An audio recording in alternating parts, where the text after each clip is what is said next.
자, 다음 이슈입니다. 중국 전기차 비아디가 또 한 번 업계를 발칵 뒤집어 놨습니다. 거의 모든 차종에 첨단 자율주행 시스템을 옵션이 아닌 필수 사양으로 장착하겠다고 밝혔는데요. 이 소식에 비아디 주가는 날개를 달았습니다. 그런데 이와는 대조적으로 테슬라의 주가는 CEO가 딴 데 정신이 팔린 사이에 불안한 흐름을 보이고 있는데요. 두 경쟁사의 희비교차, 임선우 캐스터와 짚어보겠습니다. 비아디가 자율주행 기능을 그러니까 추가 비용 없이 무료로 장착해준다고 발표를 했어요. 네, 그간 초저가 전략으로 경쟁사들을 하나씩 추월하더니 이번엔 전 국민 자율주행 시대를 선언하면서 업계를 들썩이게 했습니다. 자율주행 시스템이 더는 가질 수 없는 사치품이 아니고 안전벨트나 에어백처럼 필수 도구가 됐다며 저가 모델을 포함한 거의 모든 차종에 무료로 제공하기로 한 건데요. 기존에는 우리 돈 4천만 원 이상 모델에만 자율주행 기능을 탑재해 왔는데 이제 1,000만 원 초반대 모델까지도 추가 비용 없이 이용할 수 있도록 할 방침입니다.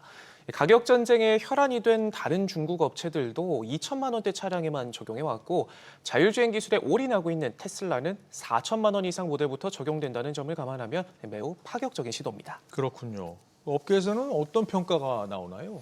네, 업계는 비아디가 새로운 가격 전쟁을 선포하면서 선두구치기에 들어갔다 평가하고 있습니다. 월스트리트저널은 중국에서 아직 출시 승인도 받지 못한 테슬라가 비아디의 시장을 내주고 있다 지적하면서 테슬라의 자율주행 후광이 약해질 것이란 평가를 내놨고요. UBS는 장기적으로 중국 자동차 제조사들이 인텔리전스 혁신을 이끌고 또 이를 대중화하고 있다고 봤습니다. 실제로 비아디는 지난해 첨단 기술 개발에 우리 돈 20조 원을 투자하겠다는 구상을 내놓으면서 기술력 끌어올리기에 여념이었고요. 이 같은 노력 덕분인지 지난해 처음으로 안방인 중국에서 폭스바겐을 제치고 승용차 판매 순위 1위에 오르기도 했습니다. 전기차 순위가 아닌 전체 순위라는 점에서 더욱 놀랐고요. 외신들은 중국 국유 기업과 외국계 회사가 지배해왔던 중국 자동차 시장의 주역이 바뀌고 있다면서 전기차 분야에서 힘을 모은 중국차의 영향력은 세계 무대에서도 강해질 것이다 전망했습니다. 네. 실제로 중국 자동차의 글로벌 시장 점유율 많이 올랐죠? 네, 한참이나 뒤떨어져 있었던 것 같은데 어느샌가 경쟁자들을 멀찍이 따돌리고 선두를 달리고 있습니다. 네. 지난해 12월 기준 중국산 자동차의 글로벌 점유율이 역대 최고치를 기록했는데요. 무려 절반에 가까운 41%를 찍었습니다. 12월 한 달간 850만 대가 넘는 중국산 전기차가 팔렸고 지난해 한 해 전체로 놓고 보면 9천만 대가 판매됐습니다. 세계 시장 점유율은 3분의 1이 넘고요. 중국만큼이나 전기차의 진심인 유럽 시장 점유율도 회복됐고 신흥국과 개도국이 몰린 글로벌 사우스 시장에서의 성장세가 뚜렷해졌습니다. 네. 이것도 비아디 때문이라고 할 수 있겠죠? 네, 맞습니다. 이 비아디의 성장세가 특히 더 눈부신데요. 40%가 넘는 성장률을 보이면서 한 해 동안 410만 대가 넘는 차량을 팔아치웠는데 같은 기간 178만여 대를 판매한 테슬라의 2배가 넘습니다.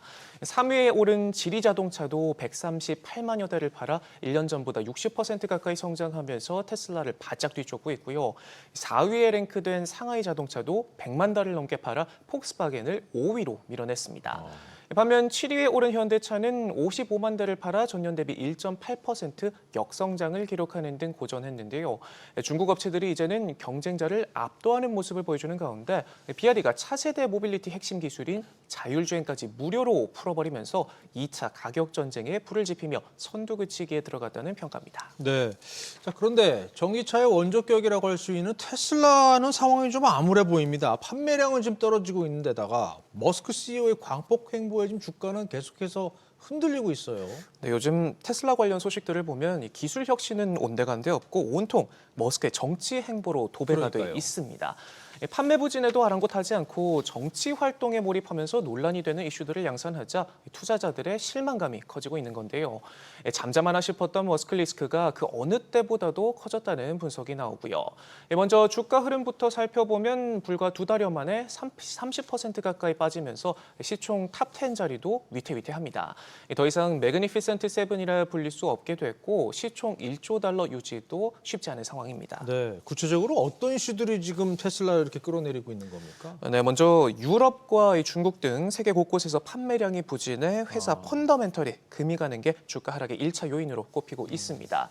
지난 1월 독일에서 판매량은 60% 가까이 급감했고 프랑스와 영국에서도 각각 63%, 12% 미끄러졌고요.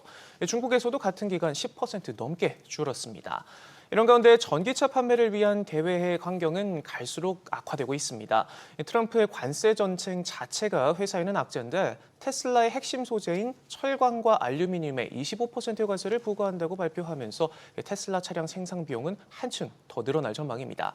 문제는 머스크의 광폭 정치 행보와 이슈 메이킹이 주가 하락폭을 키우고 전기차 판매를 감소시키고 있다는 건데요.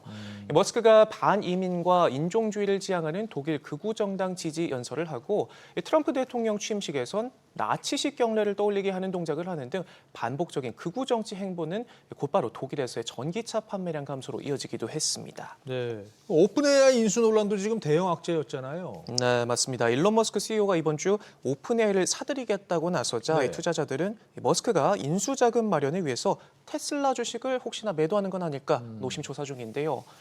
과거 트위터를 사들일 때도 테슬라 주식을 우리도 56조 원어치나 팔아치우면서 그의 테슬라 주가는 65%나 폭락했는데 그 악몽이 재현되는 것 아니냐는 우려가 커지고 있습니다. 또 머스크가 미국 정부 회의부 수장으로 임명된 뒤 본업인 테슬라 경영은 뒷전이라는 비판도 끊이질 않는데요.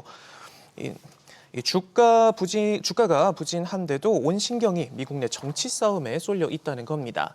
삭소뱅크의 한 애널리스트는 올해 테슬라의 가장 큰 도전은 기술이 아니라 인식이다라고 지적하기도 했고요. 그러면서 머스크의 정치적 행보에 따른 부담이 현재 판매와 브랜드 충성도, 투자자 신뢰에 영향을 미치고 있다 경고했고요. 스티펠도 테슬라의 순호감도가 사상 최저치인 3%까지 떨어졌다 분석하기도 했습니다. 또 실제로 오너 리스크가 강화되면서 이 테슬라의 브랜드 이미지도 급격히 추락하고 있는데요. 최근 소셜미디어를 보면 테슬라 차주들이 머스크가 지금처럼 미치기 전에 이 차를 샀다는 범퍼 스티커를 붙이는 릴레이까지 유행하고 있을 정도입니다. 네. 뭐 말 그대로 웃픈 현실이라고 볼 수 있겠네요. 임산욱 캐스터 잘 들었습니다.